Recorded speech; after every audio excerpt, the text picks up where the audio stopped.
ચરમસીમા સુધી પહોંચવું એ માત્ર સેક્સ નથી. બે પાત્રો વચ્ચેની ઉત્કટ લાગણીઓનું આદાન પ્રદાન કરવાનું એક માધ્યમ એટલે જ સેક્સ. ખરેખર તો સેક્સ લાઈફને ખૂબ જ સરળતાથી લેવી જોઈએ. એ કંઈ મોટી સમસ્યા નથી કે તમે અવારનવાર એનું સમાધાન જ શોધ્યા કરો. આ પણ જીવનનો સહજ હિસ્સો છે.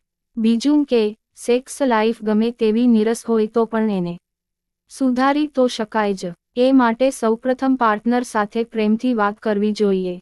એકબીજાની નિકટતામાં પ્રેમની હૂંફ મેળવાય ત્યારે એક ક્ષણ પણ સ્વર્ગ સમાન બની જાય છે. સરખામણી ન કરશો. જાતીય સમાગમ સુંદર બને એ માટે તમામ યુગલોએ કેટલીક બાબતો હંમેશા ધ્યાનમાં રાખવી જોઈએ. હા, સેક્સ બાબતે લોકોમાં અનેક માન્યતાઓ અને ગેરમાન્યતાઓ હોય છે. વળી, તમામ ધારણાઓ અને કલ્પનાઓ કરતાં વાસ્તવિક સેક્સ લાઈફ સાવ જુદી જ હોય છે. ઘણીવાર તમે તમારા મિત્રો કે બહેનપણીઓ પાસેથી સાંભળીને એ અનુભવને તમારા અનુભવ સાથે સરખાવો છો અને દુઃખી થાઓ છો.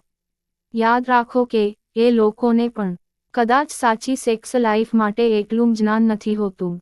પ્રાઇવેટ પાર્ટ પણ વ્યક્તિએ અલગ હોય. અન્ય સાથે સરખામણી કરીને તમારા જાતીય જીવનને વધારે મૂંઝવણભર્યું નીરસ ન બનાવશો. કે સંજોગો પર આધાર. ઘણીવાર વધારે પડતી ચિંતા, શારીરિક શ્રમ પડતો હોય કે કોઈ બીમારી હોય, સતત ઝઘડા થતા હોય, એકાંત સાલતું હોય, કે પછી કેટલીક દવાઓનું સેવન કરવાથી તમે ચીડિયા થઈ ગયા હો ત્યારે આવા સંજોગોમાં પણ સેક્સ્યુઅલ પરફોર્મન્સ ન જોઈએ.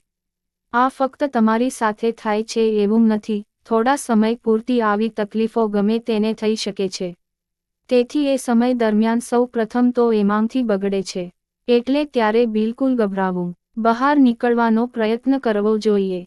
પાર્ટનર સાથે દિલ ખોલીને વાત કરવી જોઈએ કે જેથી જાતીય જીવનમાં તકલીફ ઊભી ન થાય. જીવનમાં ભંગાણ.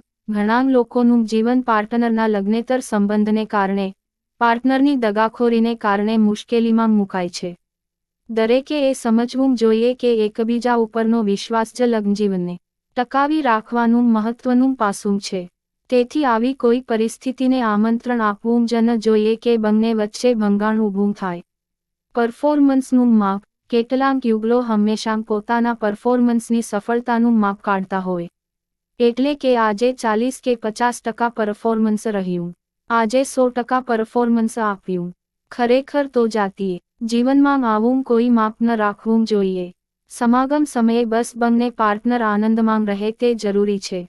યાદ રાખો કે સમાગમની સફળતાનો આધાર પ્રેમાલાપ અને પૂર્વક્રીડા પર હોય. એટલે આ બાબતે વધારે પડતા સજાગ રહેવાની જરૂર નથી. નિખાલસ બનવું. સેક્સ એટલે ફક્ત શારીરિક મિલન જ નહીં. સુખી જીવન માટે બંનેમાં સરસ વાતચીત થવી પણ જરૂરી છે. એકબીજાની જાતીય જરૂરિયાતો વિશે પણ વાત કરવી જોઈએ. કયા અંગને સ્પર્શ કરવાથી મજા પડશે એની પણ નિખાલસપણે ચર્ચા કરવી જોઈએ. આમ, જાતીય ઈચ્છા, ગમો અણગમો, જરૂરિયાતોને સ્પષ્ટ રીતે પાર્ટનર સમક્ષ રજૂ કરો.